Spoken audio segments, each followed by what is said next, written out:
Welcome to Authors First on the Artist First Radio Network, artistfirst.com. Tony Kaye in the studio. Thanks for joining us, everyone worldwide. If you're an author, independent recorded artist, or famous personality, we'd love to hear from you. Simply follow the links we've provided on our homepage, artistfirst.com.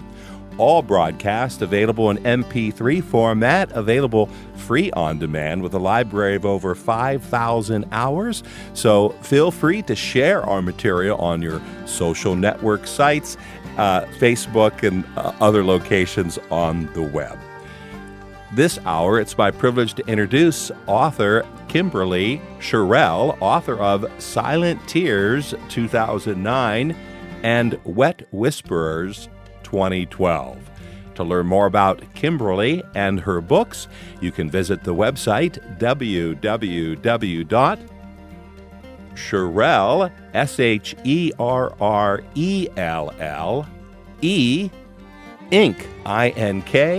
Inc.com. Let's give a warm Artist First welcome to our guest. How do you do, Kimberly?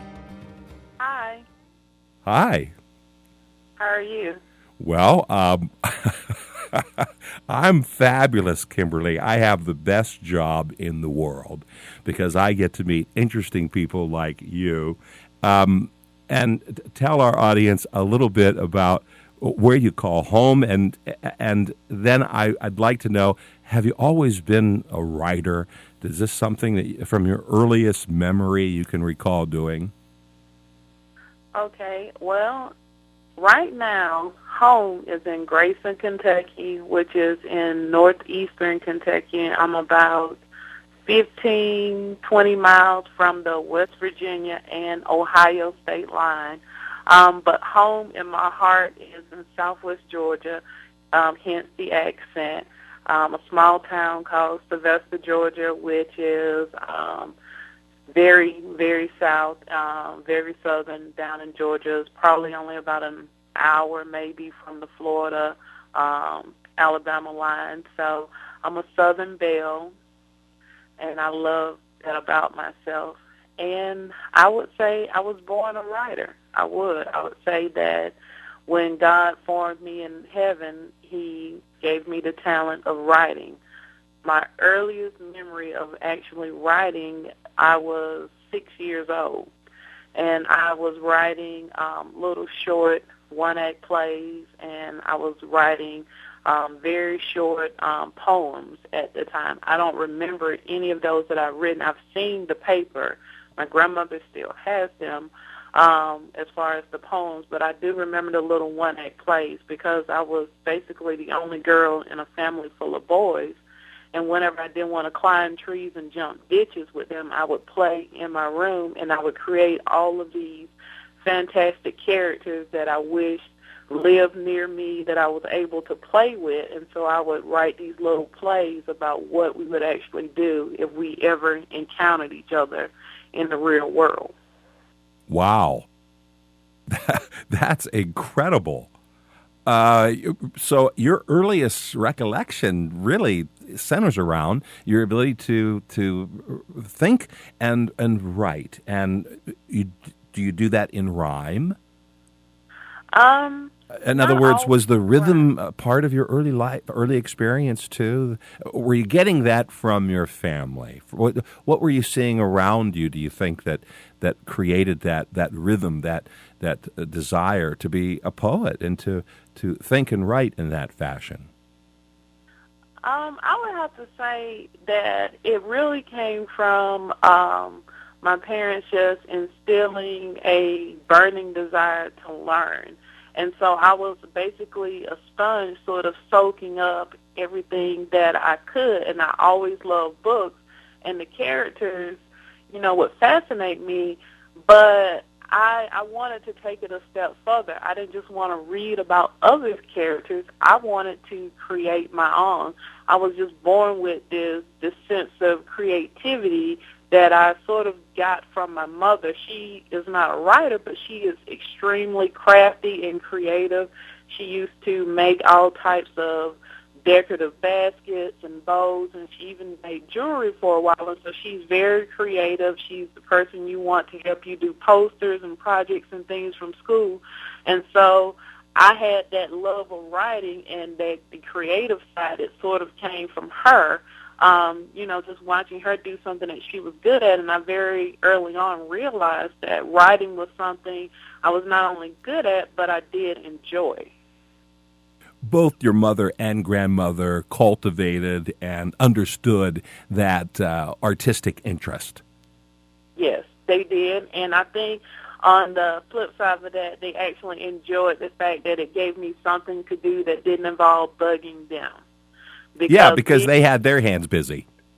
Yes, they had their hands busy with all of the boys in the family and other things, and I always felt a little left out, at times being surrounded by boys. It's great when you have a flat tire and you need, someone to put gas in your car, but you don't always want to just hang with the boys, and so the writing just gave me that freedom to really be myself in my own little world, and I wasn't, constantly nagging my mother and my grandmother to take me places where I could be with other girls. I just wrote about the girls that I would like to play with.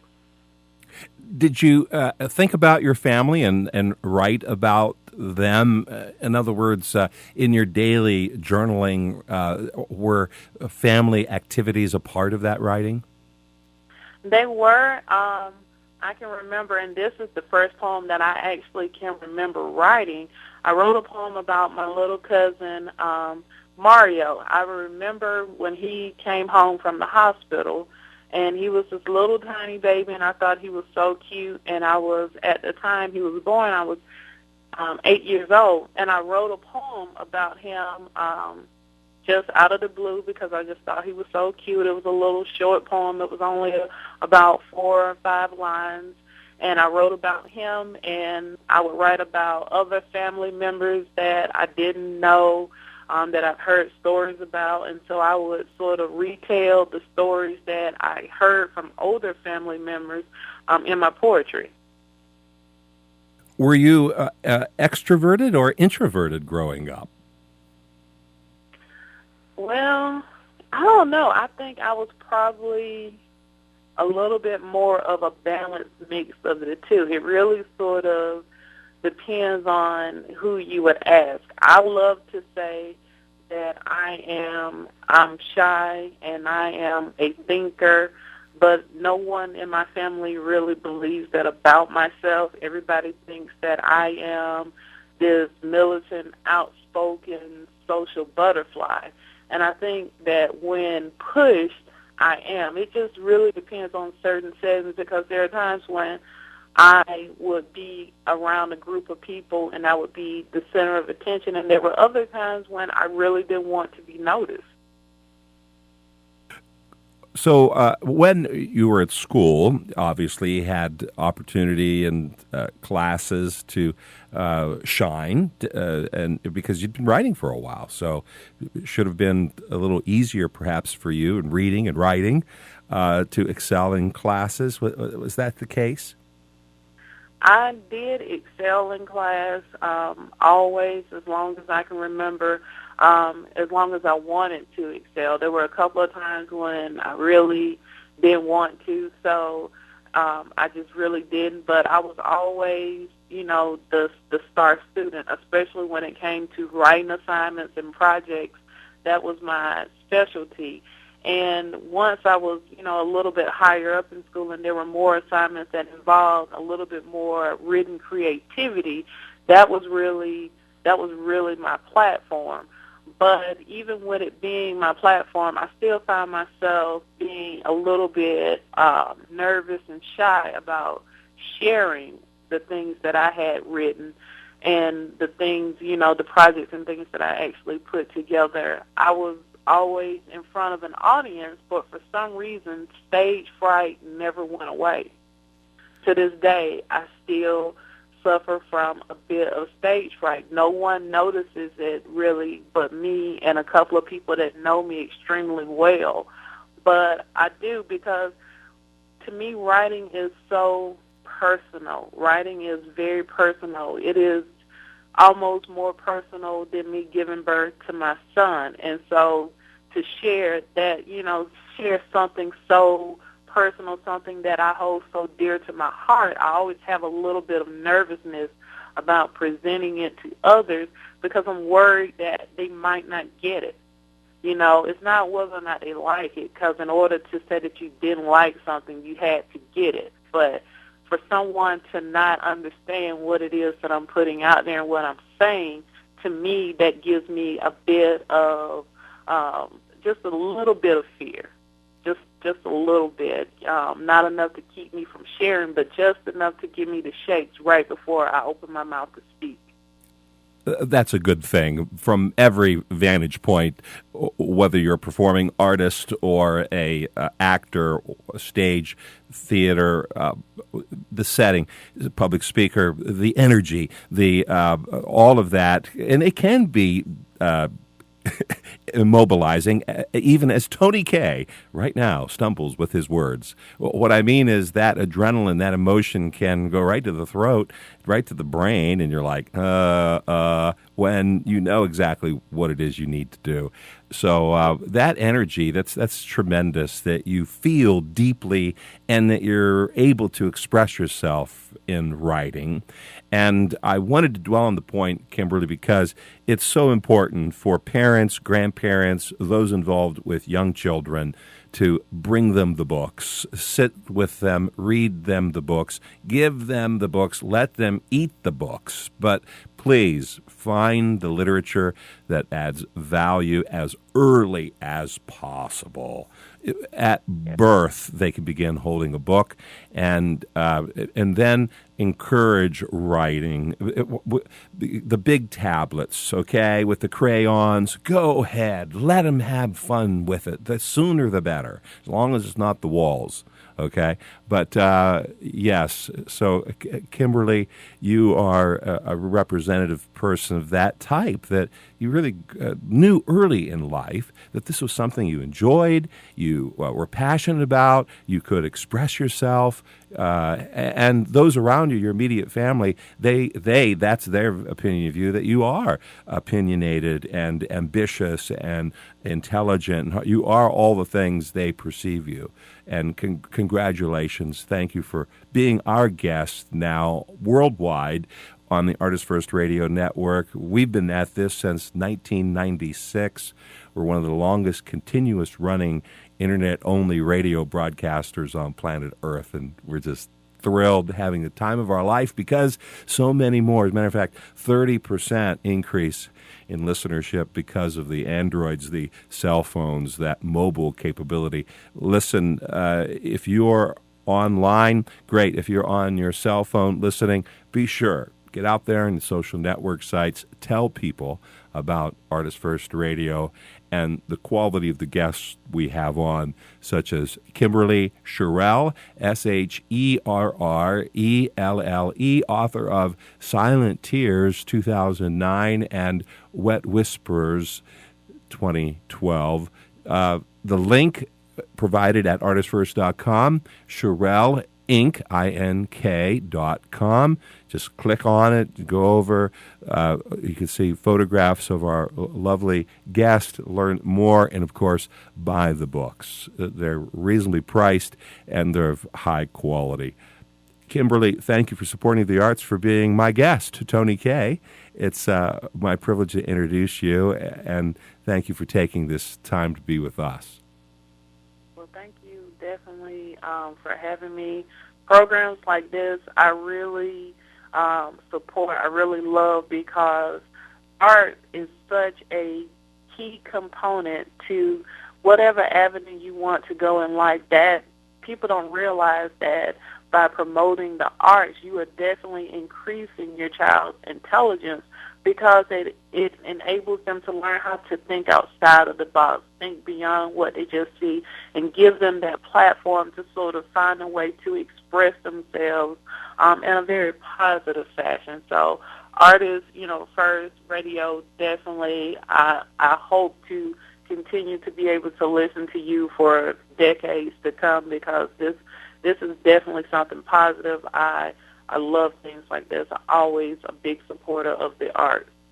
I know we're having a lot of fun. Yes. Yes, you uh, have a great job. I do. It's a lot of fun. We enjoy it.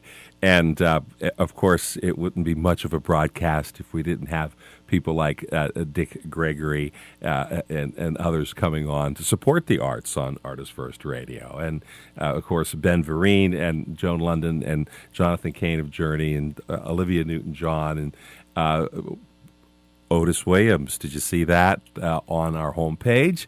The last surviving member of the legendary supergroup, The Temptations. So we're proud to have him on our network sharing.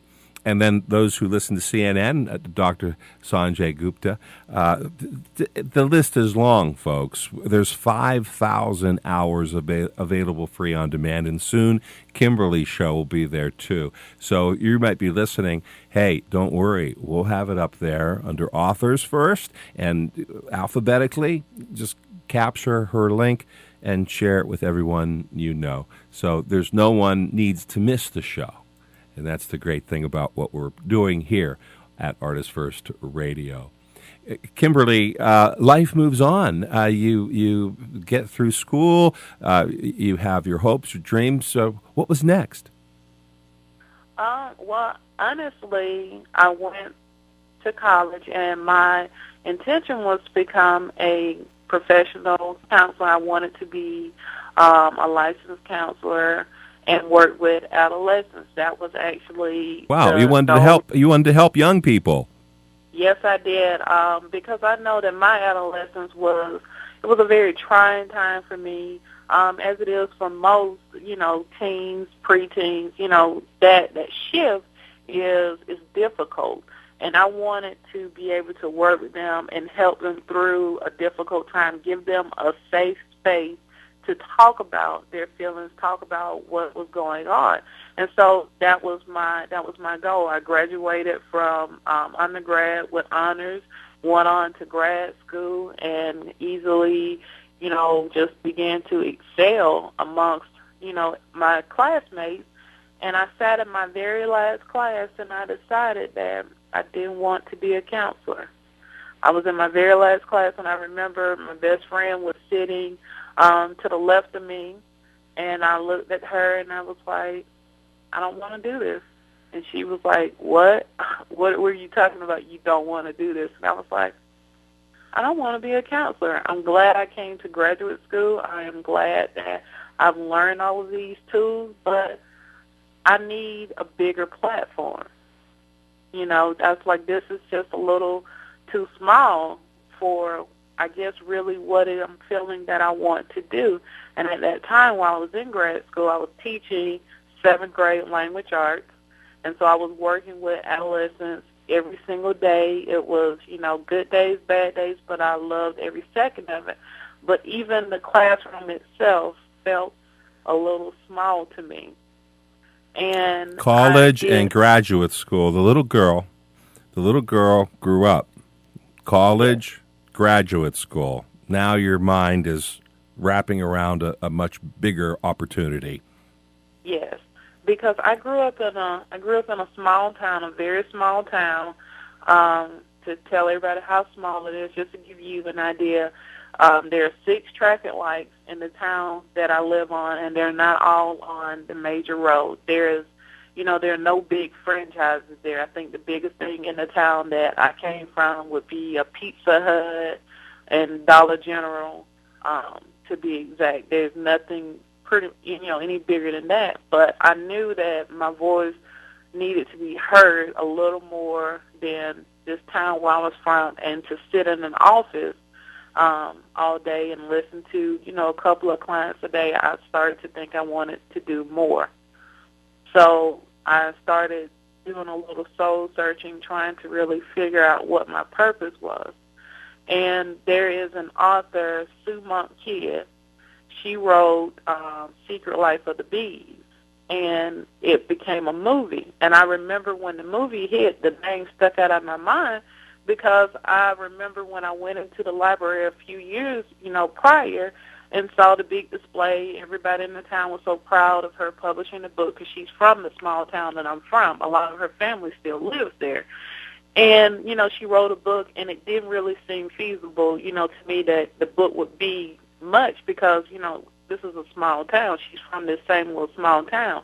And when I saw that movie, it made me think that I really could do this, that my words could really make it outside of Georgia, could make it outside of the U.S. if I really stuck with it and put some hard work into it.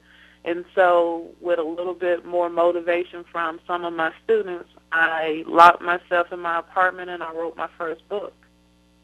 It took me, I think, all of about 3 weeks to really get everything typed and organized. I had a big notebook full of poetry that I had been saving since the 8th grade, when I really knew that poetry was truly the area of writing that I really loved. And I wanted to turn them all into a book. I wanted to tell my story about how I figured out who and what my purpose was. Who is Kimberly Sherrill? Who is she supposed to be? What is her purpose? And I started to tell that story. And so I wrote the book, and I began the tedious process of editing and publishing, and I put it out there to the world. And to my surprise, I was positively received. That I was so shocked by how many people really started coming up to me and talking about how much they enjoyed my words, that, poetry I had written really helped them through a difficult time. It was humbling.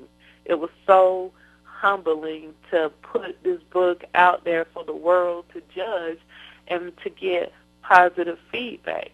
Everything that I got back about the book was not always positive, but the naysayers and the negativity about it, none of it actually came from anyone who read my book. It really came from people who just sort of heard what it was about, heard what was in it, and had never actually even had a conversation with me. So I didn't really give that a lot of energy, but for those that were coming to me telling me, how much they enjoyed it, it helped them, they, finally understood a poem that was written, it was moving to me, and I realized at that point that I had stepped into my purpose, that I was on the path now to be the person that I was designed to be when I was in the heavens, and it was wonderful, and I haven't looked back since then, honestly, questioning what I'm supposed to do. I now realize why all of those characters I wrote about as a child were so magical to me, because this was a talent that I was born with, that God gave me, and that now I'm using this talent, so I finally feel like I'm living. It's a eureka moment when that light bulb clicks and everything in your life pools together, and the sun and the moon and the stars and divine providence all come together to realize, hey, I really like this. This is who I am, and I believe I'm making a contribution to humanity expressing it. Yes, it is. That was exactly what it was. That light bulb finally went off, and there was a moment, and I can remember I got ready to talk about the book, and I was standing at the podium in the library, and I exhaled, and it was as though I had been underwater for my entire life, and I came up for air finally and took that first breath, and then just exhaled everything that had ever happened, all the negativity. I was just exhaling it all out. That weight was off, and I was like, by God, I can do this. I love this. This is not working. This is living. Kimberly Sherrill, our guest on Authors First. Tony Kaye in the studio. Thanks for joining us worldwide. Poetess Kimberly Sherrill, Sherrelle. Congratulations. Voted Albany State University's Distinguished Alumni for April 2012. Congratulations. And on the website, you have a photograph with Dr. Cornel West. I should know that name. I was there back in '84. Mm-hmm. 84. Was he there in '84? I don't know where he was in '84. I know where I was in '84. The picture that I took with him, this was right after I published. This was in 2009. I met him in Atlanta, but he's been active. He's been active, I think, since he stepped out of the womb, and working and touring and doing the books and things. But I would have to say that I am so, I don't even know what word I could use to describe how I feel about Dr. West. I love the man. I think he is so very intelligent. To be in his presence was a humbling experience for me, because this is someone who is working every day to not only talk about, changing the world, but he's working every day to be the change. And I really admire Dr. West for everything that he has done.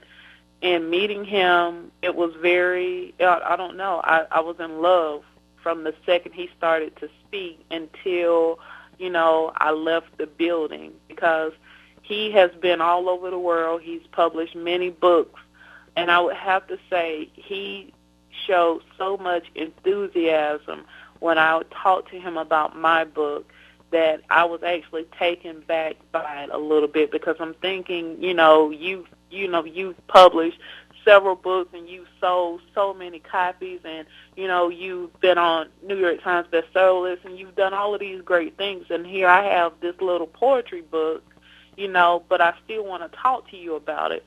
And he was so gracious and so humble, and we talked and held the line up and talked about my book, and he demanded that he purchase a copy, that he get a copy right there on the spot. And I was like, okay, sure, I have a book right here. And I gave him the book and everything, and he was like, no, sister, you have to sign the book. And I was like, yes, definitely will sign the book. And he wanted to take pictures, and we took several pictures. The one on the website is, I think, my favorite of the several that me and him took together. But talking to him and, just listening to everything that he gave his speech, but he told me that he was so proud to see me living my dream and following the talent that God gave me.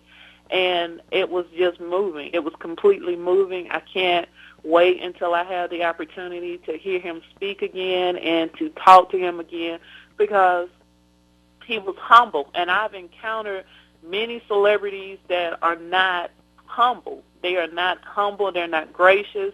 I lived in Atlanta for a few years, and so there are many celebrities that live there, and a lot of them are just, I don't really know what to say. They're very stuck up. A lot of them are. They're not humble, and many of them haven't done half of the positive things that Dr. West has done to to be a change in this world. They've done things simply to just make money and to make a name for themselves, and they are too on themselves to even say hello to a fan, to even just acknowledge that someone else is around them. And so for him to be as humble as he was, I was definitely taken back. But I would have to say that it was definitely the highlight of my publishing experience for the first book, was to actually be able to share it with him. That is just a tremendous opportunity that occurred for both of you. I know he would have immediately recognized on your pages something gifted and wonderful, because he is such a bright gentleman. Thank you for sharing that. This I love your website. You have the total package going now. Well, thank you. And it's so important, authors, to do what Kimberly has done here. Make that connection with the audience. And I have teased you all. Now we're going to hear some reading from Kimberly, okay, audience. But I wanted all of you to share and understand the backdrop of her material, where she came from in geography, and all of that plays an important role for a poet. Perhaps I think more so myself. Of course, I could be wrong, but for myself, I think that poetry is different than a novel.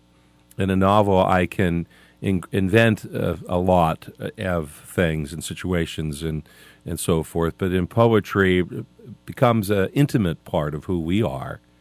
Don't you think so? I would definitely have to agree with you on that. Poetry is very personal, is very intimate, and a lot of it you cannot just manufacture from nothing. There has to be some type of Context. behind it. Yes. A context, an emotion, a reality that's going on in the world that can be synthesized in this fashion, okay, and made sense of, I hope. Do you find that you're trying to communicate meaning and objectives for the reader of your material? I find that really and truly my goal is always to be transparent in my poetry, to really be honest about what is happening around me and what is happening to me, for my reader to be able to identify on some level with what I'm saying and learn from my mistakes, learn from the things that went right, learn from the things that did not go exactly as planned, and to be hopeful about a brighter day. How about favorites? Are poems like children? Yes, they are. They are. They're definitely like children. I would say my firstborn is Silent Tears. My secondborn is my son, Seven, and my thirdborn was Wet Whispers. It's definitely like children. It's a process. There's an incubation period, and then to actually begin to put it out there, that's the birthing process. And from there, you nurture your work. You want your work to grow. So it is 100% like children. Because a concept can be developed perhaps into a paragraph, or may find a little place here, but become a full-blown poem over there. Mm-hmm. I would agree. So we have limited time. I want the audience to appreciate your material. Can you offer one of your children? I will definitely offer one. I have one that is on my mind, that has been on my mind since we began to speak, that I would like to share with your audience, if everyone is okay with it. It's titled Funny.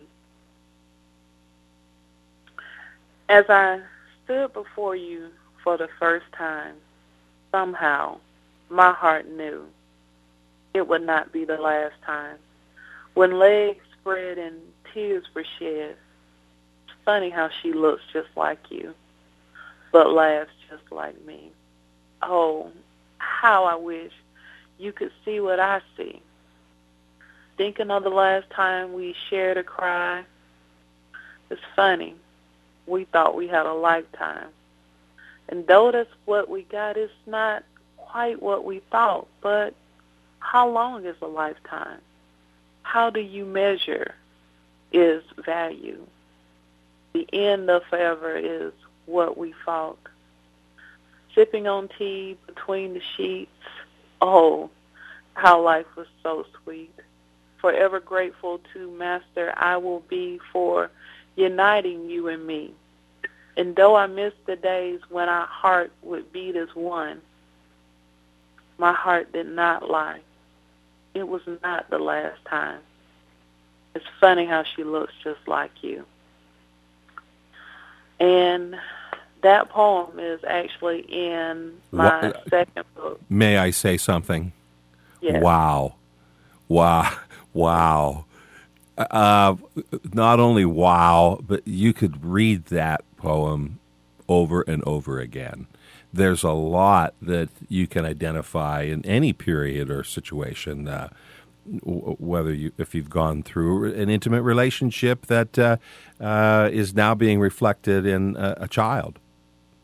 Yeah, definitely. And what's interesting is that I birthed this poem before I had a child, before I was even in the relationship, before I was even in a relationship with someone, and I didn't know where the poem came from, but it flowed out of me so naturally.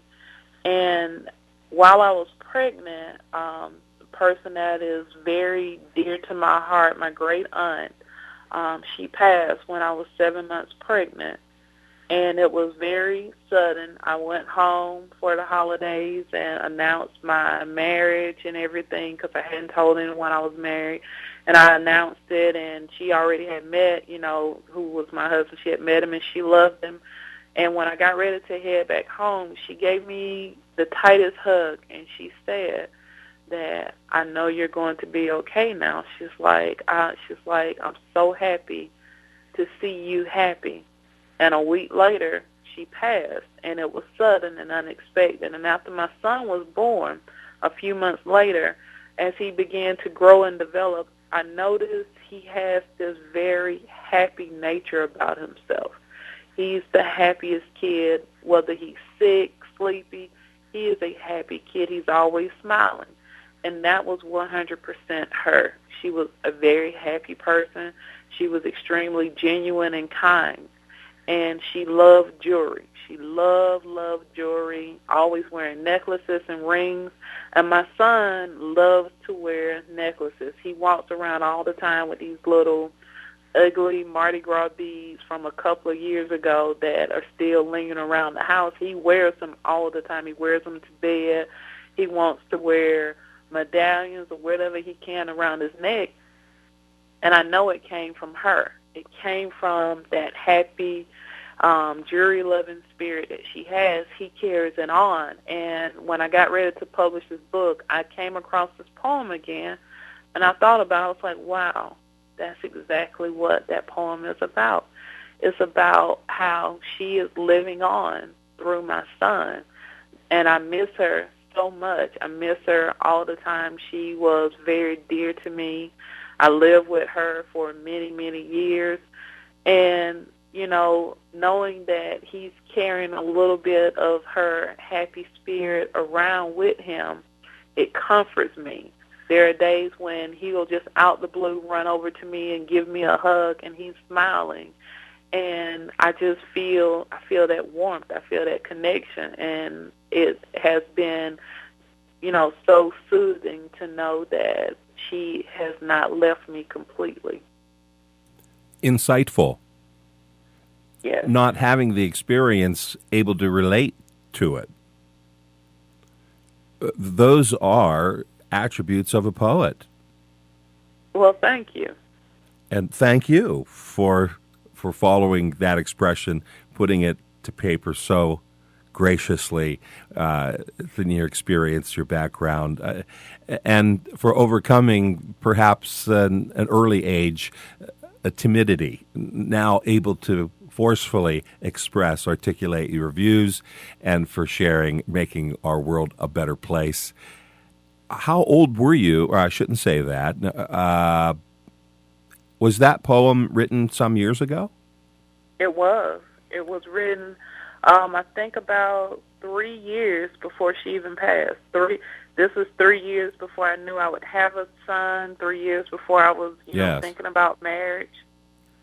Wow. And so, once again, understanding those internal mechanisms of emotion and reflection, having the ability to empathize and wanting to help, that's what led you into the helping professions. You wanted to do that and be engaged with young people and assisting them. That was motivated you through college and graduate school. It's still finding expression through your poetry. Yes. Now, you have 2 works presently. Yes. How did you go about deciding their content in the sense of organization regarding your first release? And what did you learn from that you carried over into your second release? Well, the first book, I really wanted to tell my journey. And so I really didn't want to just be, generic with a chapter one or just do just no chapters and just let it all be poetry. I really wanted to think about the different phases that I personally went through to get to the person that I was meant to be. And so I realized that there were basically three phases that I really went through to get to my end journey. And the first one was a phase of me pretending to be happy and me thinking that I was happy. And so the first part of the book, Silent Tears, is happy with a question mark. And I decided that the question mark was necessary because as I look back on that phase of my life, I'm scratching my head because I'm not sure if I was happy. In my mind during that time, I thought I was, but looking back, I'm not sure that I really was happy. And that's what I want my readers to do when they're in that part of the book. I really want them to question themselves, to look in the mirror and reflect. So that was the first part of the book, and all of the poems that go along during that time are in that section. The second one was a phase of anger, and this really came on later in my life after I realized that there was a lot of things that I had done, that I was currently doing, that I was not happy about, and I was angry with myself because I'm in control of me. And I didn't like what I was seeing. And so the second part of the book is angry with an exclamation point. And I think that really speaks for itself. The third phase that I'm very happy that I was able to reach is rebirth with a period. Because I think that going through those previous two phases, and now I realize who I'm supposed to be, so I sort of reinvented Kimberly Sherrill to just be who she's supposed to be. And so I'm just me, period. And that's all I can be. I can only be myself. And so that was that first, those really tell that journey in Silent Tears. There's an extra chapter in there that is not necessarily relevant to my journey, but there's a tribute chapter where there were poems that I'd written for classmates that had passed along the way, family members that had passed, and family members that I really loved and wanted to write and show them, in print how much they meant to me. And so I decided that it was necessary to add those things in because I always want to give people their flowers while they're alive, and for the classmates that had fallen, it was really for their parents, so that there would always be, a little bit something about, their children out there in the world, always and forever, because books are forever. And so that is really the journey of Silent Tears. Wet Whispers is really about that trusting your own voice. Now that you know who you are, you don't let anyone change who you are. You don't let anyone make you feel bad about being the person that you're supposed to be. You don't let anyone speak for you. And this book really has chapters that are about things that begin to sort of smother me. I went through a life change. I moved from, Atlanta, Georgia to Grayson, Kentucky. I moved from a city to a small town. I'm married. I have a husband that plays football. I have a son. And I'm getting lost in this world. And in addition to that, the person that was so near and dear to me, I've now lost her. So I have grief on top of all of those things. And so that's how Wet Whispers got organized. It's the poetry that goes along with the different things that I found smothering me, that I know my readers could identify with, that could possibly be smothering them. And so I put all of those poems together there. There's a chapter called Sex, Lies, and Relationships, because I know that relationships are difficult and people deal with relationships and different things, but my own growth of my relationship of now being married, that was one of the things that I found to sort of, take away my voice a little bit. I needed to find my place in my marriage. I needed to find my place as a mother. And grief, depression, and denial is another, because I found myself being depressed about the passing of my aunt.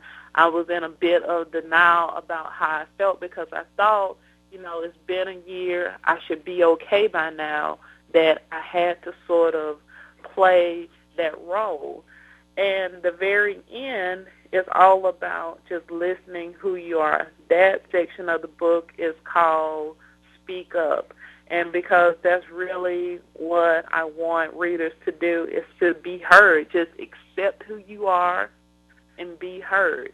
And so I realized that, I have a very unique voice as a poet. I have a very unique voice as a writer, and that I cannot allow situations or individuals to change my voice. I need to just accept that this is who I am and just go with it. And that's exactly what I want readers to do. Kimberly Sherrill, thank you for joining us on the Artist First Radio Network. Tony Kaye in the studio. It's been my privilege to introduce you to our worldwide audience. Before I let you go, anyone out there on planet Earth you'd like to say hello to, or any final remarks? Well, yes, I definitely want to say hello to my son, Seven. He is the joy of my life. I know he's upstairs listening, probably not exactly sure what's going on. And to my husband, Jordan, who's at work, he'll be listening later. And I just want to say to everyone that is listening now and everyone that will be listening later, I just want to say that you are a very uniquely wonderful individual, and I hope that you will always follow your purpose in life.